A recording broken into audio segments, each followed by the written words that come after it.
ഭർത്തൃവീട്ടിൽ യുവതി ജീവനൊടുക്കിയ സംഭവം. വിഷ്ണുജ നേരിട്ടത് കൊടിയ പീഡനം. ഭർത്താവ് പ്രബിൻ അറസ്റ്റിൽ. മലപ്പുറത്ത് എളങ്കൂരിലെ ഭർത്തൃവീട്ടിൽ യുവതി ആത്മഹത്യ ചെയ്ത സംഭവത്തിൽ വിഷ്ണുജയുടെ ഭർത്താവ് പ്രബിന്റെ അറസ്റ്റ് രേഖപ്പെടുത്തി മഞ്ചേരി പോലീസ്. ആത്മഹത്യാ പ്രേരണ, സ്ത്രീപീഡനം എന്നീ കുറ്റങ്ങളാണ് പ്രതിക്കെതിരെ ചുമത്തിയത്. കഴിഞ്ഞ വ്യാഴാഴ്ചയാണ് പൂക്കോട്ടുപാടം സ്വദേശി വിഷ്ണുജയെ ഭർത്തൃവീട്ടിൽ മരിച്ച നിലയിൽ കണ്ടെത്തിയത്. 25 വയസ്സായിരുന്നു. യുവതിയെ പ്രബിനും വീട്ടുകാരും ഉപദ്രവിച്ചിരുന്നുവെന്ന് വിഷ്ണുജയുടെ കുടുംബം ആരോപിച്ചിരുന്നു. സ്ത്രീധനത്തിന്റെയും സൗന്ദര്യത്തിന്റെയും ജോലിയില്ലാത്തതിന്റെയും പേരിൽ ആക്ഷേപിച്ചെന്നും വിഷ്ണുജയുടെ പിതാവ് വാസുദേവൻ പറയുന്നു. വിഷ്ണുജയും എളങ്കൂർ സ്വദേശി പ്രബിനും തമ്മിലുള്ള വിവാഹം നടന്നത് 2023 മെയ് മാസത്തിലാണ്. പീഡനത്തിന് ഭർത്താവിന്റെ ബന്ധുക്കൾ കൂട്ടുനിന്നെന്നും ആരോപണമുണ്ട്. ഭർത്താവിനും കുടുംബത്തിനുമെതിരെ നടപടി വേണമെന്ന് വിഷ്ണുജയുടെ കുടുംബം ആവശ്യപ്പെട്ടു. സംഭവത്തിൽ മഞ്ചേരി പോലീസ് അസ്വാഭാവിക മരണത്തിന് കേസെടുത്തിരുന്നു.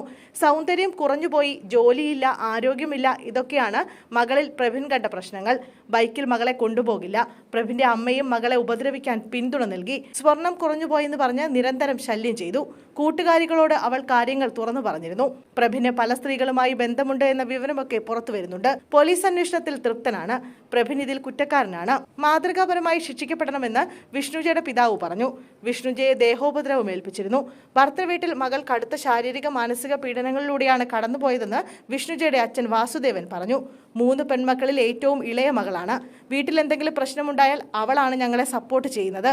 അത്രയ്ക്കും ധൈര്യമുള്ള കുട്ടിയായിരുന്നു. ഒരിക്കൽ പ്രശ്നങ്ങൾ അറിഞ്ഞ് അച്ഛൻ ഇതിൽ ഇടപെടട്ടെ എന്ന് അവളോട് ചോദിച്ചിരുന്നു. അച്ഛൻ ഇടപെടേണ്ട, ഞാൻ ശരിയാക്കി കൊള്ളാമെന്നാണ് അവൾ പറഞ്ഞത്.